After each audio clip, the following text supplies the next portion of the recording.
Few southern destinations are as quintessentially southern as Savannah. Oozing with charm, it's a pedestrian-friendly favorite for the entire family and one that can be a little more affordable than Charleston and a little tamer than New Orleans. When most travelers imagine Savannah, the first thought that pops into their head is visions of cobblestone streets lined with moss-laden oaks, and for the most part, it's not an image that's all that far off from the truth. However, there's so much more to Savannah than just this. Today we share the top 10 best things to do in Savannah so you can plan a trip and experience all the exciting attractions and activities this beautiful city has to offer.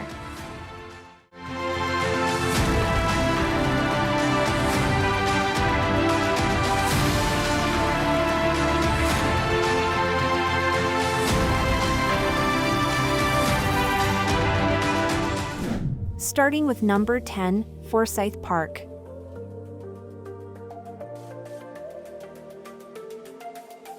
Savannah's historic district is beautiful enough all on its own, but Forsyth Park definitely adds to the charm.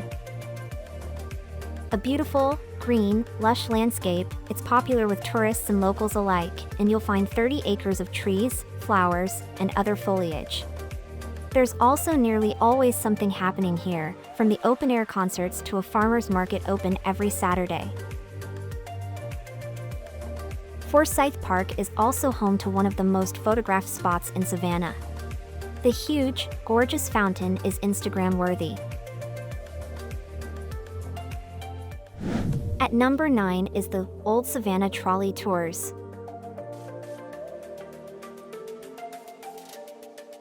Explore the best-known locations around Savannah's historic district on this hop-on, hop-off trolley. The trolley covers 22 squares and shows off some of Savannah's prime landmarks, like the Cathedral of St. John the Baptist, the Temple Mikveh Israel, the Sorrelweed House, the Juliet Gordon Low Home, the mansion of Forsyth Park, the Mulberry Inn and the Pirate's House. There are 15 different stops, and you can hop off the trolley whenever you want to explore. At number 8, Telfair Museum of Art.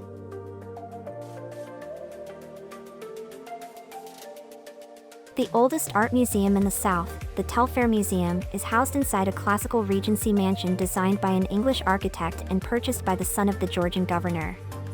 The home was completed in 1819.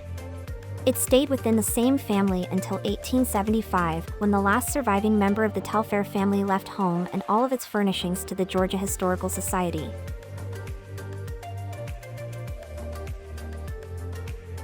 The structure was enlarged 8 short years later, adding a sculpture gallery and rotunda. The grand opening was superb, attracting famous faces such as Jefferson Davis. At number 7, the Cathedral of St. John the Baptist. Called the most impressive building in Savannah, the Cathedral of St. John the Baptist will drop your jaw. Towering spires and stained glass take your breath away, whether attending a religious mass or enjoying a guided or self-guided tour. These tours are available 9 to 11:45 a.m. and 12:45-5 p.m., Monday through Saturday, for the very affordable price of just $2. The cathedral was built where it now stood in 1876, but a historic fire destroyed much of what was there in 1898. In just 2 years, the cathedral was rebuilt. At number 6 in our list, Bonaventure Cemetery.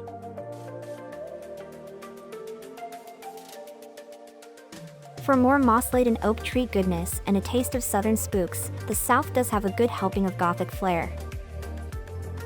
Head to Bonaventure Cemetery, one of the most beautiful cemeteries in the world. It's on many a visitor's bucket list.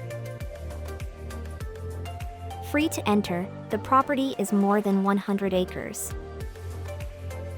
If you take a tour, rather than just rambling around alone, you can get a free guided tour on the weekends of the second Sunday of each month. At number 5, Colonial Park Cemetery.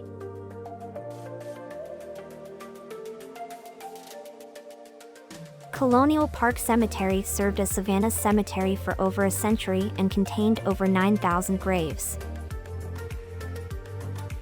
Established in 1750, by 1789, it had been expanded 3 times to reach its current size. Colonial Park Cemetery is approximately 6 acres long and is located in the heart of Savannah's historic district. The cemetery is open to pedestrians from 8 a.m. to 5 p.m. from November to March and 8 a.m. to 8 p.m. from March-November and is a popular site for local citizens and tourists.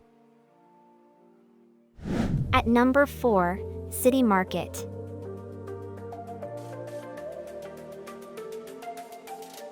Easily within reach of all your sightseeing in Savannah, the City Market is 4 blocks of open-air shopping surrounded by restored warehouses with tons of cute extra shopping, dining, and art.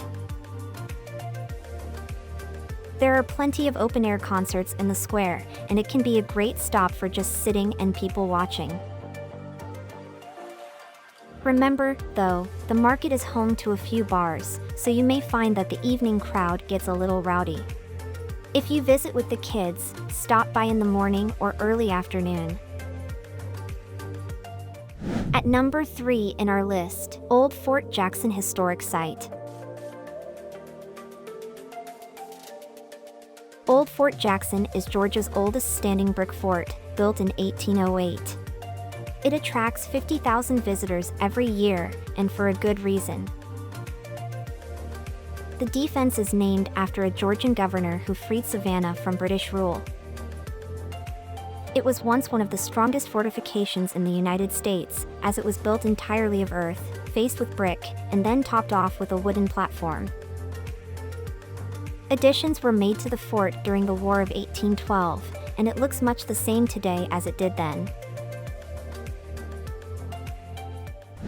At number 2, Fort Pulaski National Monument.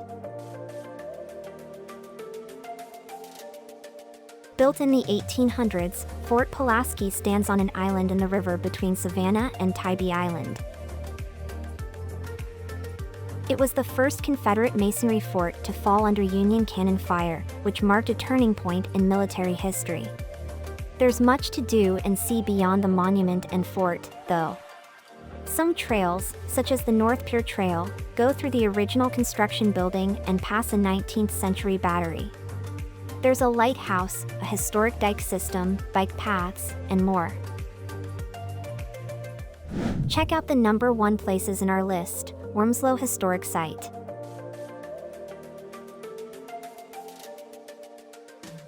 If you're looking for that quintessential southern photo with the mossy oak trees hanging over a beautiful lane, this is where you'll find it. This historic site includes a beautiful avenue with all the oaks and Spanish moss you could want, and it leads right up to the ruins of Wormsloe, a colonial estate that is the oldest standing structure in Savannah at this point.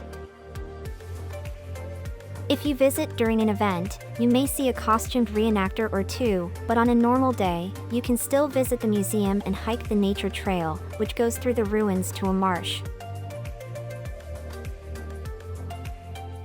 Now it's time to hear from you. What's your favorite thing to do in Savannah? Is there something we missed? Let us know in the comments section below, and don't forget to give this video a like and subscribe to Greenable if you haven't already. Click the bell icon to stay updated on all our latest content.